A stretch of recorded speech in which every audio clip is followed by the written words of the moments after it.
নিয়োগ দুর্নীতি মামলায় জেলমুক্ত মানিক ভট্টাচার্য বুধবারই মানিক ভট্টাচার্যকে জামিন দেয় হাইকোর্ট। প্রায় 2 বছর পর ছাড়া পেলেন মানিক ভট্টাচার্য। নিয়োগ দুর্নীতি মামলায় আগে মানিককে গ্রেফতার করে ইডি, চ্যালেঞ্জ করে মামলা দায়ের করা হয় হাইকোর্টে।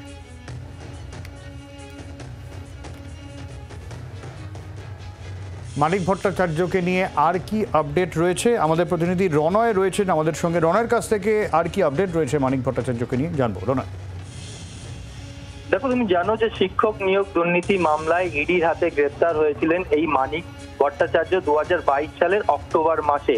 দীর্ঘ 23 মাস পর জেল থেকে তিনি মুক্তি পেলেন এবং জেল থেকে ফিরেই তিনি বলছেন যে তিনি নির্দোষ, তার এগেনস্টে কোনো কিছু প্রমাণ করতে পারেনি ইডি। এবং তিনি বলছেন যে তিনি যাবেন, বিধানসভায় যাবেন এবং মানুষের রায় নিয়ে তিনি যাবেন, কারণ মানুষ তাকে ভোটে জিতিয়েছেন। এবং কোনো বিরোধী যা তার সম্পর্কে বলে যাচ্ছে সে সম্পর্কে তিনি কোনো উত্তর দেবেন না। তবে তার সম্পর্কে যে অভিযোগ উঠেছিল সেই অভিযোগ সম্পূর্ণ মিথ্যে।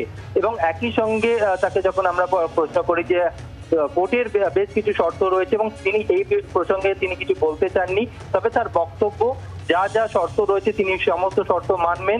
যেটা আমরা সূত্র মারফত জানতে পারছি, আপাতত যাদবপুরের বাড়িতেই তিনি থাকবেন এবং খুব শীঘ্রই তিনি বিধানসভাতেও যাবেন বলে তিনি জানিয়েছেন মানিক ভট্টাচার্য। অনেক ধন্যবাদ রনা। খুব শিগগিরই তার বাড়িতেও যাবেন এবং জামিন দেয়া হয়েছে মানিক ভট্টাচার্যকে। প্রায় 2 বছর পর ছাড়া পেলেন মানিক ভট্টাচার্য। নিয়োগ দুর্নীতি মামলায় ইডির হাতে গ্রেফতার হন মানিক। জেল থেকে বেরিয়ে ঠিক কি বলেছেন তিনি একবার শোনাবো আপনাদের। আমি কোর্টে দাঁড়িয়ে বলেছিলাম, যদি একটি অভিযোগও থাকে আপনাদের কাছে, একটি অভিযোগও থাকে নিয়োগ নিয়ে, তাহলে আমি বেল পিটিশন উইথড্র করে নেব। I have challenge ED. সত্যে জয় হয়েছে, সত্যমেব জয়তে। না, lower court, upper court, high court আমি নিজেই সওয়াল করেছি, কারণ একটা কথা আমি নিজে বিশ্বাস করি, সত্যি কথা বলার জন্য আইন জানতে হয় না। বাংলার আওয়াজ, বাঙালির আবেগ, জি 24 ঘন্টা।